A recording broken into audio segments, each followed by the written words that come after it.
Perfectionism, often seen as a drive for excellence, can have significant negative impact on our mental health and overall well-being. या हम इसको ये नाम ही दे सकते हैं कि आप अपनी ज़िंदगी में खुश क्यों नहीं रह सकते। आपने देखा होगा कि परफेक्शनिस्ट एंजाइटी, डिप्रेशन और दूसरे मेंटल हेल्थ इश्यूज़ का शिकार होते हैं और इनकी सबसे बड़ी वजह सोशल मीडिया है।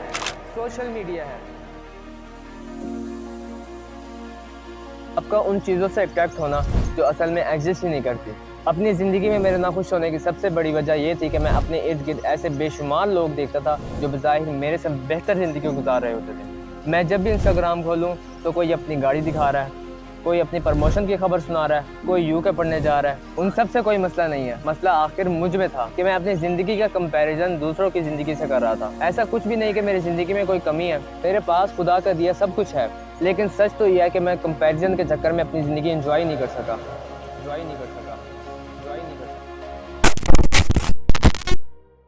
जब आप अपनी ज़िंदगी को दूसरों से मुसलसल कंपेयर करते हैं तो आप अनरियलिस्टिक एक्सपेक्टेशंस लगाने लगते हैं और जो आपकी खुद की कामयाबी और आपके खुद के यूनिक जो एक्सपीरियंसेस होते हैं वो आप भूल जाते हैं। जिस तरह आपके एग्ज़ाम में खुद के अच्छे मार्क्स आए हो और आपको पता चले कि आपके दोस्त का यूके में एडमिशन हो गया, आपकी प्रमोशन हुई हो और आपको पता चले कि आपके दोस्त ने कोई अपने रेस्टोरेंट की दूसरी ब्रांच खोल लिया and you tend to ignore your own achievements. यहाँ पैदा होती है एहसास कमतरी and this ever growing feeling of dissatisfaction because you running after someone else version of happiness. और इसकी सबसे बड़ी एग्जांपल आपके सामने मैं खुद हूँ।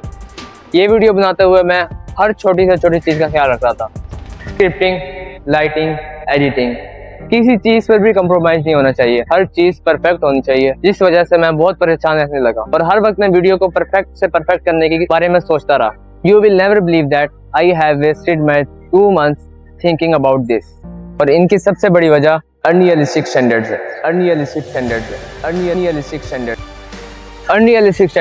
यानी वो सिचुएशन जब इंसान उन चीज़ों को अपना मकसद बना ले जो वो हासिल नहीं कर सकता और उन चीज़ों में अपनी खुशी तलाश करे।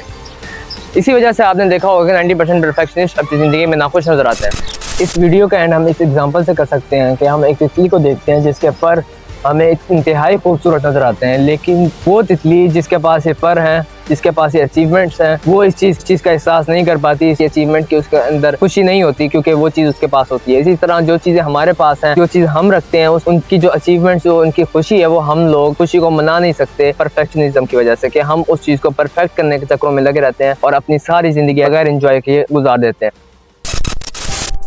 आज परफेक्शनिज्म पाकिस्तान में इस लेवल तक पहुंच गया कि एक गरीब से लेकर दुकानदार तक और दुकानदार से लेकर एक अमीर तक, यानी लोअर से मिडल और मिडल से अपर क्लास तक हर कोई इस ट्रैप में बुरी तरह फंस गया है। अब मेरे कहने का मतलब नहीं कि आप काम को अच्छे तरीके से करना ही छोड़ दो। आप जो भी काम करो उसको अच्छे तरीके से करो, उसको बेहतर करो। अगर नहीं हो रहा तो कोशिश करो, लेकिन उसको सर पर सवार ना करो क्योंकि ये डिप्रेशन की वजह हो सकती है। मुझे बस इस बात का जवाब दे दो कि आपको कैसे पता चलेगा कि आपकी ये चीज़ बिल्कुल परफेक्ट हो चुकी है। याद रखना, परफेक्ट करने वाली ज़ात सिर्फ अल्लाह की है। तुम सिर्फ बेहतर कर सकते हो, मैं सिर्फ आपसे ये कहना चाहूँगा कि अपनी ज़िंदगी में सिर्फ एक चीज़ को परफेक्ट करो और वो है नमाज। यकीन करो, इससे आपकी ज़िंदगी बदल जाएगी, आप सुकून में आ जाओगे।